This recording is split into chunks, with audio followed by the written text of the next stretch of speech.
Self Aruna assistant professor. ಇವತ್ತು ನಾನು ವಿಚಲನೆ ತರಗತಿಯಲ್ಲಿ ಮತ್ತೊಂದು ಕ್ಲಾಸ್ ಮಾನಕ ವಿಚಲನೆ ಕ್ಲಾಸ್ ಮಾಡ್ತಾ ಇದ್ದೀನಿ. ಮಾನಕ ವಿಚಲನೆಯಲ್ಲೂ ಕೂಡ ಮೂರನೇ ಸಿರೀಸ್ ಸಂಖ್ಯೆಗಳಾದಂಥ ಸತತ ಶ್ರೇಣಿಯಲ್ಲಿ ಮಾನಕ ವಿಚಲನೆಯನ್ನು ಹೇಳ್ಕೊಡ್ತಾ ಇದ್ದೀನಿ. ಹಿಂದಿನ ತರಗತಿಗಳು ಬೇಕು ಅಂದರೆ ಯೂಟ್ಯೂಬ್ ಚಾನಲನ್ನು ನೋಡಬಹುದು ನಂದು. ಇಲ್ಲಿ ನಾವು ಸೂತ್ರನ ನೋಡೋದಾದರೆ sigma root over summation F D square by N minus summation F D by N whole square ಅಂತೇಳಿ ಇದೆ. ಈ ಸೂತ್ರವನ್ನು ನಾವು ನೆನ್ಪಿಟ್ಕೋಬೇಕು. ಯಾಕಂದರೆ ಪೂರ್ಣಾಂಕ ಶ್ರೇಣಿಯಲ್ಲೂ ಸೇಮ್ ಸೂತ್ರ ಮತ್ತು ಸತತ ಶ್ರೇಣಿಯಲ್ಲೂ ಕೂಡ ಸೇಮ್ ಸೂತ್ರ ಅನ್ನೋದು ಇರುತ್ತೆ. ವಿಚಲನೆ ತರಗತಿಗಳಲ್ಲಿ ಯಾವುದೇ ಸಂಖ್ಯೆಗಳನ್ನು ದತ್ತಾಂಶಗಳನ್ನು ಕೊಟ್ಟಿದ್ದಾಗ ಅದನ್ನು ನಾವು ಏರಿಕೆ ಕ್ರಮದಲ್ಲಿ ಬರ್ಕೋಬೇಕು. ಪೂರ್ಣಾಂಕ ವೈಯಕ್ತಿಕ ಶ್ರೇಣಿಯಲ್ಲಿ ಕೊಟ್ಟಿರೋ ದತ್ತಾಂಶಗಳನ್ನು ಏರಿಕೆ ಕ್ರಮದಲ್ಲಿ ಬರ್ಕೊಂಡ್ರೆ, ಪೂರ್ಣಾಂಕ ಶ್ರೇಣಿಯಲ್ಲಿ ಎಕ್ಸ್ ಅನ್ನು ಏರಿಕೆ ಕ್ರಮದಲ್ಲಿ ಬರ್ಕೊಂಡ್ರೆ, ಸತತ ಶ್ರೇಣಿಯಲ್ಲಿ CI ಕ್ಲಾಸ್ ಇಂಟರ್ವಲ್ ಈ ಒಂದು ಭಾಗವನ್ನು ಏರಿಕೆ ಕ್ರಮದಲ್ಲಿ ಬರ್ಕೋಬೇಕು. ನಾನಿಲ್ಲಿ ಡೈರೆಕ್ಟಾಗಿ ಏರಿಕೆ ಕ್ರಮದಲ್ಲಿ ತಗೊಂಡಿದ್ದೀನಿ.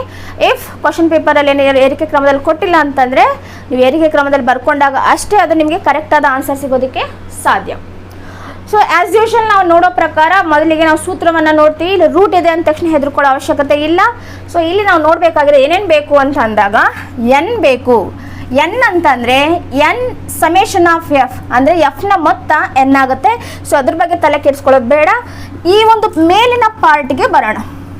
ಈ ಒಂದು ಮೇಲಿನ ಪಾರ್ಟ್ ಪ್ರಕಾರ ಏನೇನು ಬೇಕು, ನಮಗೆ ಡಿ ಅನ್ನೋದು ಬೇಕು. ಡಿ ಸ್ಕ್ವೇರ್ ಬೇಕು ಅಂತಂದರೆ ಮೊದಲಿಗೆ ಡಿನ ಕಂಡುಹಿಡಿಬೇಕು.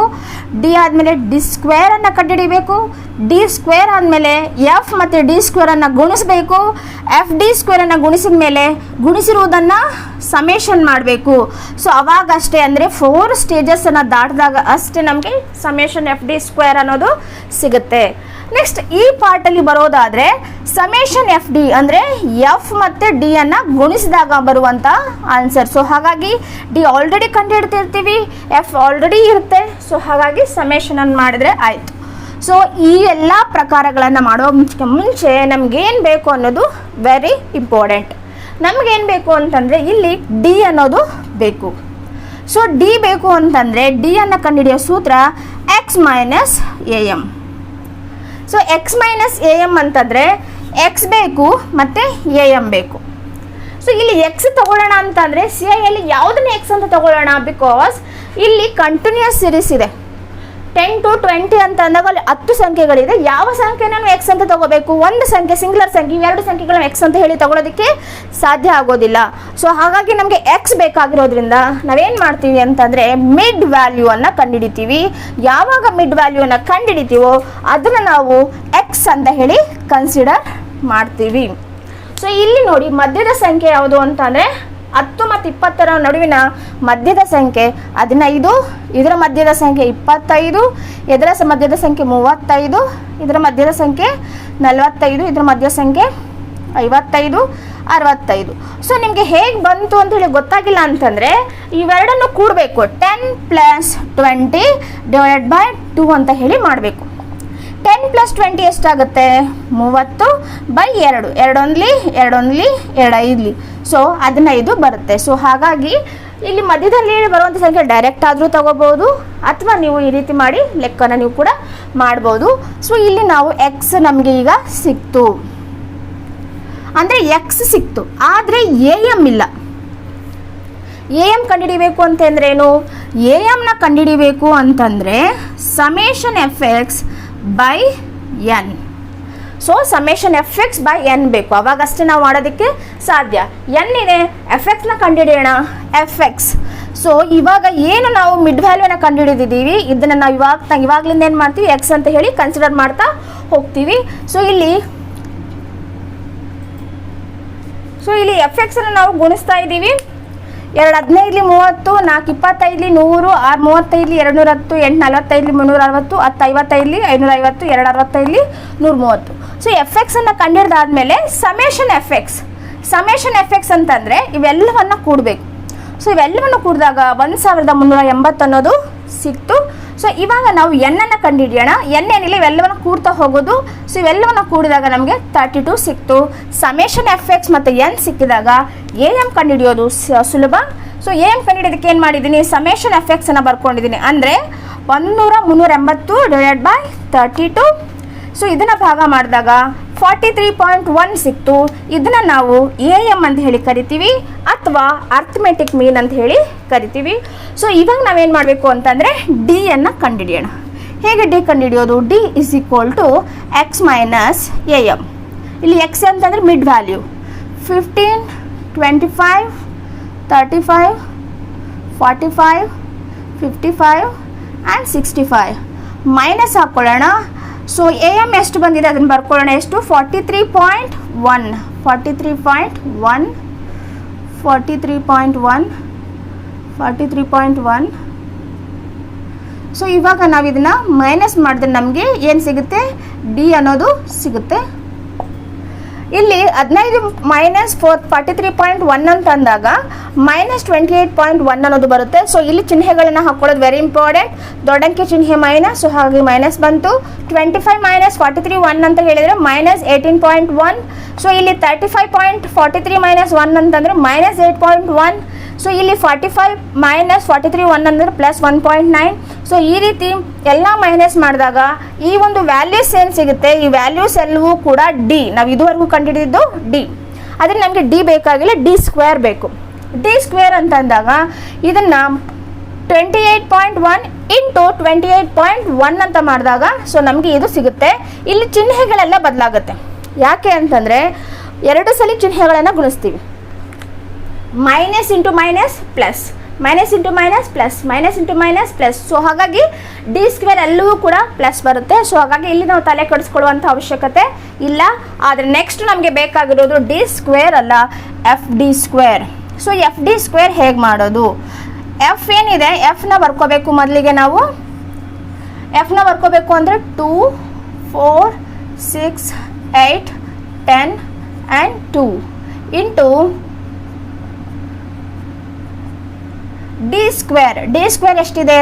789.6, 327.6, 65.6, 3.6, 141.6, 479.6. ಸೊ ಇದನ್ನು ನಾವಿವಾಗ ಗುಣಾಕಾರ ಮಾಡೋಣ.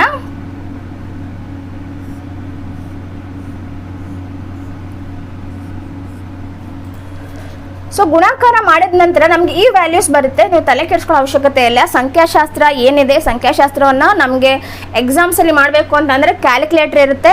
ಸೊ ಹಾಗಾಗಿ ಕ್ಯಾಲ್ಕುಲೇಟರನ್ನು ಯೂಸ್ ಮಾಡ್ಕೋಬೋದು. ದೊಡ್ಡ ದೊಡ್ಡ ಸಂಖ್ಯೆಗಳು ಬಂದಿದೆ ಅಂತ ಹೆದರ್ಕೊಳ್ಳೋ ಅವಶ್ಯಕತೆ ಇಲ್ಲ. ನಮಗೆ ಗೊತ್ತಿರೋ ಮೆಥಡನ್ನು ತಿಳ್ಕೊಂಡ್ರೆ ಸಾಕು. ಮೆಥಡ್ ಇತ್ತು ಅಂದರೆ 1000 ಲೆಕ್ಕ ಕೊಟ್ಟರು ಕೂಡ ನೀವು ಈಸಿಯಾಗಿ ಮಾಡ್ತೀರಾ. ಸೊ ಇಲ್ಲಿ ಎಫ್ ಡಿ ಸ್ಕ್ವೇರ್ ಅಂತ ಹೇಳಿ ಅಂದಾಗ ಎಫ್ ಡಿ ಸ್ಕ್ವೇರನ್ನು ನಾನು ಕಂಡುಹಿಡಿದಿದ್ದೀನಿ. ಸೊ ಎಫ್ ಡಿ ಸ್ಕ್ವೇರನ್ನು ಕಂಡುಹಿಡಿದಾದ್ಮೇಲೆ summation F D square. So ಇವೆಲ್ಲವನ್ನು ಕೂಡಬೇಕು. ಕೂಡಿದಾಗ ನಮ್ಗೆ ಎಷ್ಟು ಬಂತು?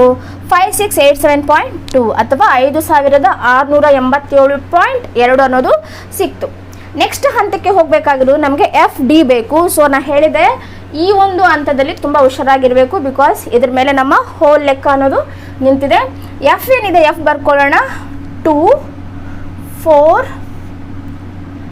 6, 8, 10 ಆ್ಯಂಡ್ 2 ಇಂಟು ಡಿ. ಡಿ ಅಂತ ಅಂದಾಗ ನಾವು ಡಿ ಸ್ಕ್ವೇರ್ ಕಡೆ ಹೋಗಬಾರ್ದು, ಡಿ ಓನ್ಲಿ ಡಿ ಅಂತ ಹೇಳಿದ್ದಾರೆ. ಇಲ್ಲಿ ಎಷ್ಟಿದೆ? Minus 28.1 minus 18.1 minus 8.1 plus 1.9 11.9 21.9. So ಇಲ್ಲಿ ನಾವು ಲೆಕ್ಕ ಮಾಡೋದಕ್ಕಿಂತ ಮುಂಚೆ ಚಿಹ್ನೆಗಳನ್ನು ಬರ್ಕೊಳ್ಳೋದು very important. Plus into minus minus, plus into minus minus, plus into minus minus, plus into plus plus, plus into plus plus, plus into plus plus. So ಇದನ್ನು simplify ಮಾಡೋಣ.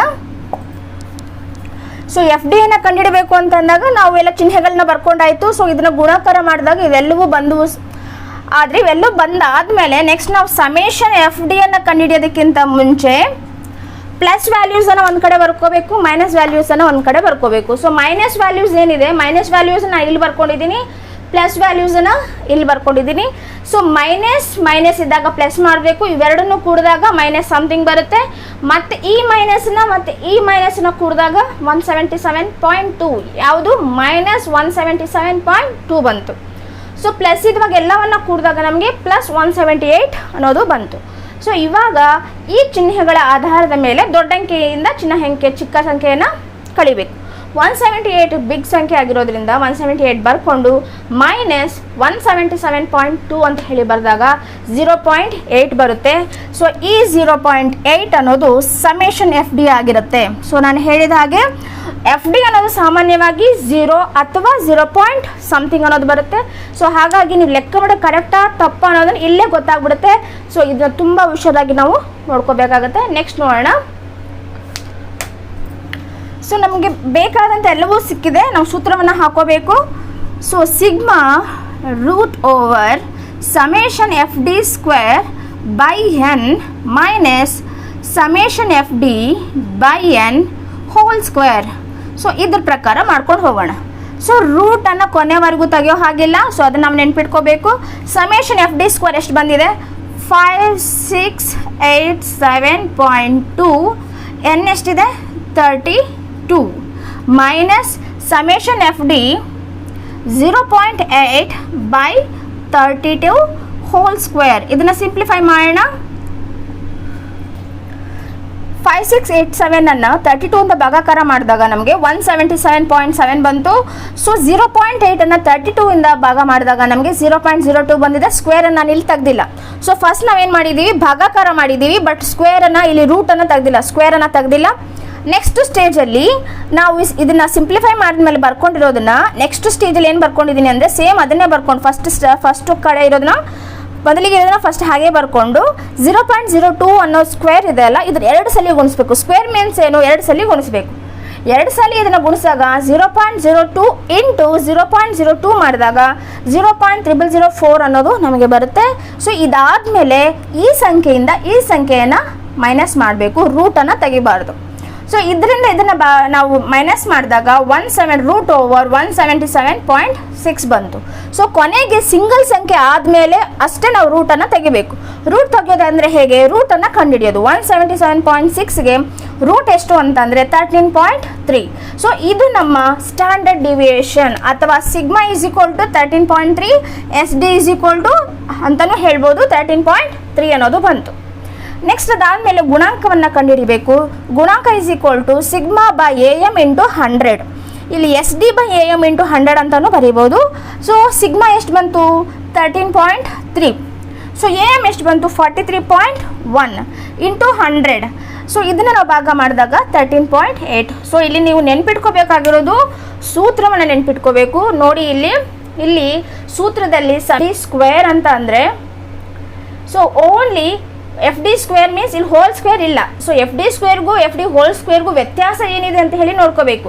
ಇಲ್ಲಿ ಹೋಲ್ ಸ್ಕ್ವೇರ್ ಇಲ್ಲ, ಇಲ್ಲಿ ಹೋಲ್ ಸ್ಕ್ವೇರ್ ಇದೆ, ಇಲ್ಲಿ plus ಇಲ್ಲ minus ಇದೆ ಅನ್ನೋದನ್ನ ನೆನ್ಪಿಟ್ಕೋಬೇಕು. ಯಾಕೆಂದರೆ ನಾವು ಎಕ್ಸಾಮ್ ಟೈಮಲ್ಲಿ ಇಲ್ಲಿ ಪ್ಲಸ್ ಇದೆ ಮೈನಸ್ ಇದೆ ಅಂತ ಹೇಳಿ ನಮ್ಗೆ ಕನ್ಫ್ಯೂಸ್ ಆಗಿಬಿಡುತ್ತೆ. ಸೊ ಹಾಗಾಗಿ ಇಲ್ಲಿ ಮೈನಸ್ ಇರೋದನ್ನ ನೆನ್ಪಿಟ್ಕೋಬೇಕು. ಕೊನೆವರೆಗೂ ರೂಟನ್ನು ತೆಗಿಬಾರ್ದು. ಕೊನೆಯಲ್ಲಿ ಸಿಂಗಲ್ ಸಂಖ್ಯೆ ಆದಾಗ ಅದನ್ನು ರೂಟನ್ನು ನಾವು ತೆಗಿಬೇಕು. ಸೊ ಅಲ್ಲಿ ಅದಾದಮೇಲೆ ನಾವು ಹುಷಾರಾಗಿರಬೇಕಾದಂಥ ಒಂದು ಪಟ್ಟಿ ಯಾವುದು ಅಥವಾ ಟೇಬಲ್ ಯಾವುದು ಅಂತಂದರೆ ಎಫ್ ಡಿ. ಬಿಕಾಸ್ ಇಲ್ಲಿ ಪ್ಲಸ್ಸು ಮೈನಸ್ ಅನ್ನೋದು ಬರುತ್ತೆ. ಸೊ ನಿಮ್ಗೆ ಇನ್ನೂ ಸಿಂಪ್ಲಿಫೈ ಮಾಡಬೇಕು ಅಂತಂದರೆ ಪ್ಲಸ್ಸು ಮೈನಸ್ಗಳನ್ನು ಹೇಗೆ ಬರೋದು ಅಂತ ಒಂದು ಕ್ಲಾಸ್ ಮಾಡೋಣ. ಬಿಕಾಸ್ ಎಲ್ಲ ಡಿಗ್ರಿ ಮಕ್ಕಳಿಗೂ ಕೂಡ ಬೇಸಿಕ್ ನಾಲೆಡ್ಜು ಕೆಲವೊಬ್ಬರಿಗೆ ಇರುತ್ತೆ, ಕೆಲವೊಬ್ಬರಿಗೆ ಇರಲ್ಲ. ನಾವು ಇಲ್ಲದೇ ಇರೋರನ್ನ ನಾವು ಅವರಿಗೆ ಎಜುಕೇಷನ್ ಬರಲ್ಲ ಅಂತ ಹೇಳಿ ಅಲ್ಲ. ಸೊ ಅವರಿಗೋಸ್ಕರ ಮತ್ತೆ ಸಿಂಪ್ಲಿಫೈ ಮಾಡಿ ಹೇಳ್ಕೊಡ್ತೀನಿ. ಸೊ ಸಿಂಪ್ಲಿಫೈ ಮಾಡಿ ಎವ್ರಿ ಒನ್, ಸೊ ಅವರು ಸ್ಮಾರ್ಟ್ ಇರಲಿ ಸ್ಮಾರ್ಟ್ ಇಲ್ಲದೇ ಇರಲಿ ಎಲ್ಲರೂ ಕೂಡ ಲೆಕ್ಕವನ್ನು ಕಲಿಯೋದು ನನ್ನ ಒಂದು ಉದ್ದೇಶ. ಸೊ ಇನ್ನೂ ಸಿಂಪ್ಲಿಫೈ ಮಾಡಿ ಹೇಳ್ಕೊಡ್ಬೇಕು ಅಂತಂದರೆ ನೀವು ಕಮೆಂಟ್ ಮಾಡಿ. ಸೊ ಅದ್ರ ಪ್ರಕಾರ ನಿಮಗೆ ಇನ್ನೂ ಸಿಂಪ್ಲಿಫೈ ಮಾಡಿ ಹೇಳ್ಕೊಡೋದಕ್ಕೆ ಟ್ರೈ ಮಾಡ್ತೀನಿ. ಸೊ ನಿಧಾನವಾಗಿ ಒಂದು 4 ಸಲ ಪ್ರಾಕ್ಟೀಸ್ ಮಾಡಿದ್ರಿ, ನೀವೇ ಲೆಕ್ಕ ಹಾಕ್ಕೊಂಡು ಪ್ರಾಕ್ಟೀಸ್ ಮಾಡಿದ್ರಿ ಅಂತಂದರೆ ತುಂಬ ಈಸಿಯಾಗಿ ಅರ್ಥ ಆಗುತ್ತೆ. ಅಥವಾ ನಿಮಗೆ ಒಂದು ಪರ್ಟಿಕ್ಯುಲರ್ ಈ ಒಂದು ಭಾಗದಲ್ಲೇ ಅರ್ಥ ಆಗಿಲ್ಲ ಮೇಡಮ್ ಅಂತ ಹೇಳಿ ನೀವು ಹಾಕಿದರೆ ಕೇವಲ ಆ ಒಂದು ಪಾಠನೇ ತೊಗೊಂಡು ನಾನು ಅದನ್ನು ಎಕ್ಸ್ಪ್ಲೇನ್ ಮಾಡೋದಕ್ಕೆ ಟ್ರೈ ಮಾಡ್ತೀನಿ. ಇದು ಇವತ್ತಿನ ಕ್ಲಾಸ್ ಆಗಿತ್ತು. Thank you very